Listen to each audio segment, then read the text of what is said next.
Okay, so I just got a text message a moment ago from a realtor that has a client that's also interested in writing an offer on a property of mine in San Francisco. And we had gone back and forth over the past couple days. From what I understood, they weren't ready to pull the trigger. In fact, the last time that I talked to them was late last night. I let them know that it looks like we're going to have an offer in hand. And if your clients are interested, maybe bring something to the table. Let's see what we can do. So she sent me a text. She wants me to give her a call right now. And let's see what they have to talk about. The goal with this is obviously to try to get them to write an offer so we can have two offers, maybe a multiple counter allows us to leverage and get a little bit better of a price for my Hello. client. Hello, hi, this is Brooks. Hey, how are you doing? I'm good. I'm good. How are you? I am doing well. Thank you so much for asking. I think I finally kind of have my client in the spot to put in an offer. It's Nice. been taking a little bit of convincing, but I just wanted to check with you and double check since I didn't see anything in the cover letter.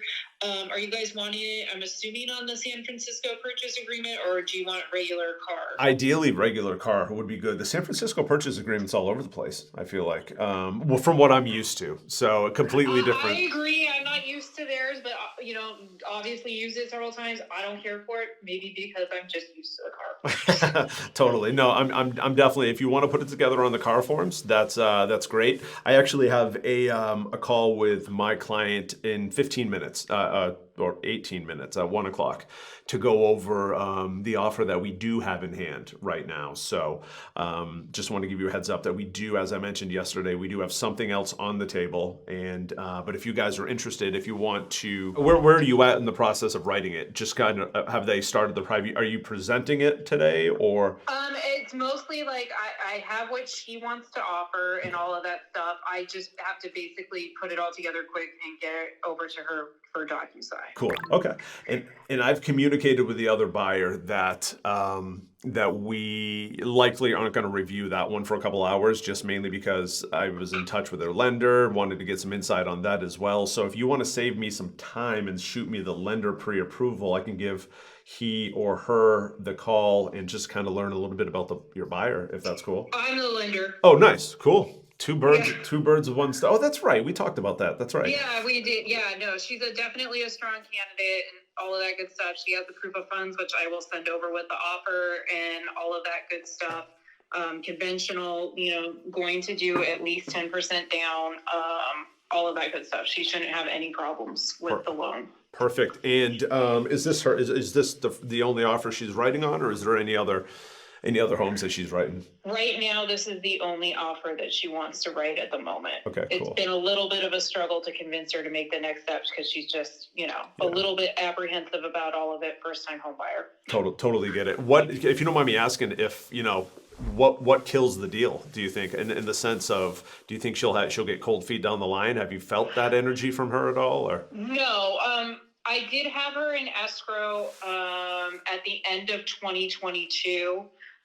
However, she was going with a different lender at that time because they offered a program I couldn't beat, and it's like whatever's best for her type situation.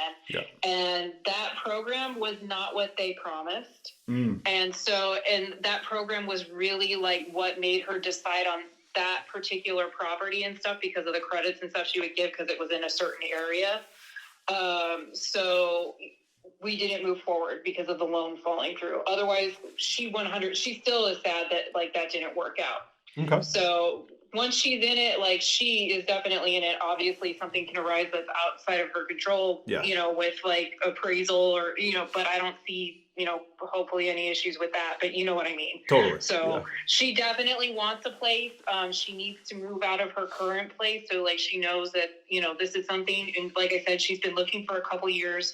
Her search was only paused this last year because a family member had health problems and she had to leave the state to go take care of them multiple times and stuff. So that's just why we haven't been doing anything until recently. Okay, cool.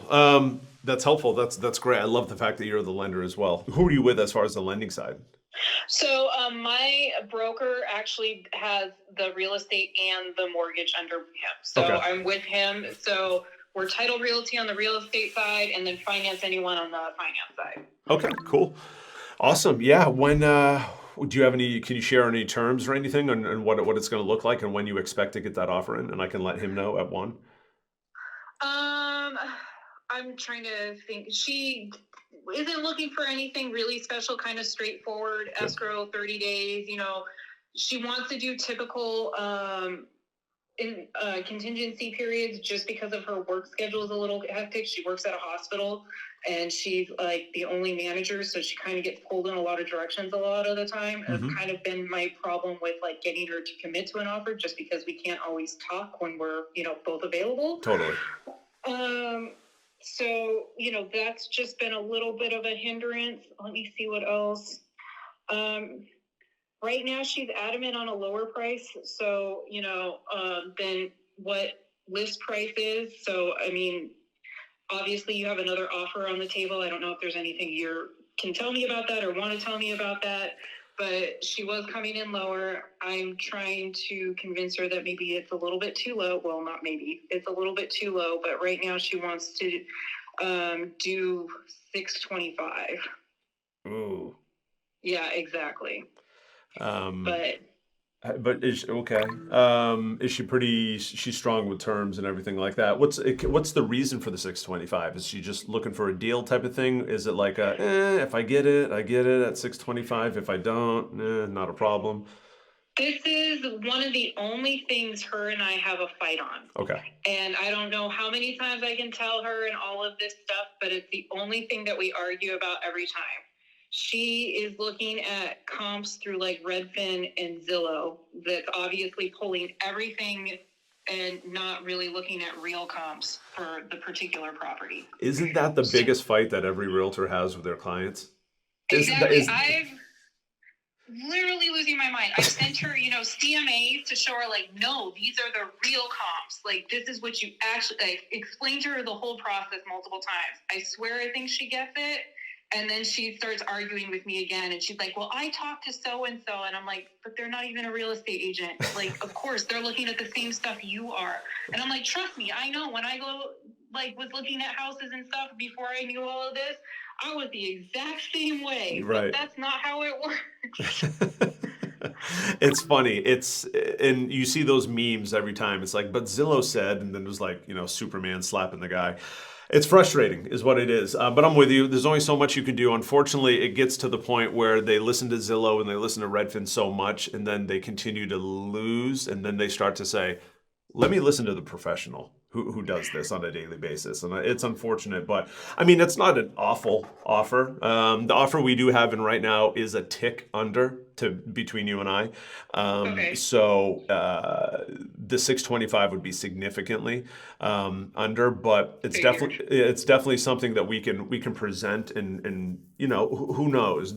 My only thing with the other offer is the terms aren't as good in the sense of long contingencies, longer close times. They're looking for a credit, so you never know. I mean, it could work out. 625, I can guarantee won't work. That's what I figured. Yeah, he's definitely going to counter, and only because it is the comp supported. That would be him kind of giving it away. And the fact is, like, to be honest, the days on market is about 34 days, and we're 6 days, I think, on. So exactly. I'm the type of a realtor, just to kind of give you an idea, where I advise my clients.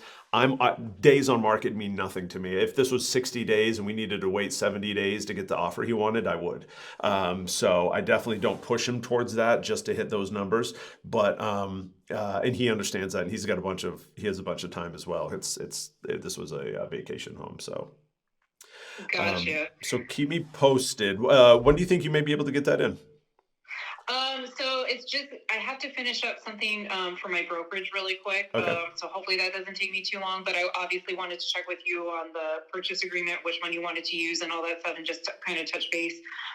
So it shouldn't then take me too long to do that. My biggest dilemma is obviously getting her to be able to have the time to sit on her phone quick and sign. Yeah, totally. Okay. Keep me posted. I would plant the seed that likely there's going to be a counteroffer coming. I already started. Okay, cool. All right, thank you. That's helpful. I already told her, I'm like, if that's what you want to do, I'm your agent. I have to do, but like, this is my advice. Totally. No, I'm with you. I appreciate it. Let me, I'll look forward to that. I do need to get back to this other offer within the next few hours. So as soon as I hear back from you, that would be great. Definitely. I No hope pressure. that like it doesn't take me much more than an hour to get it to you. Hopefully, fingers crossed. Okay, cool. I will keep you posted. All right, thank you so much. Thanks. Okay, bye-bye. Bye-bye. Redfin and Zillow, buyers, stop looking at Redfin and Zillow when it comes to an analysis of the property. You will lose 100% of the time. I'm sorry, I'm not trying to be rude, not trying to come across as combative, but I'm telling you right now, when you're looking at comparables and you go to Redfin and Zillow as your main point of data, you're going to lose. There's a story. You want to hear a funny story before I go? The founder and CEO of Zillow, Spencer Rascroft, sold his property, and the Zillow's estimate was significantly higher than what he actually sold his property for. It was breaking news. It was all over the Real Estate News Network. His own company estimated his home higher than what the market was willing to pay for it. And if you can imagine what the CEO of Zillow, what quality of home he lived in, this wasn't a dump by any means. Stop looking at Zillow. Stop looking at Redfin. You will lose. But at the end of the day, guys, 2 offers. We want to get that offer in so that we can actually bring it back to the other offer. Because remember, that previous offer is asking for a seller credit. We don't like the seller credit. Maybe we can use that offer to push out that seller credit and sell the home either at the asking price or at the offer price that they brought it into. We'll see. I hope this information helps, guys. Subscribe to the channel, follow me, and I will talk with you soon. Bye.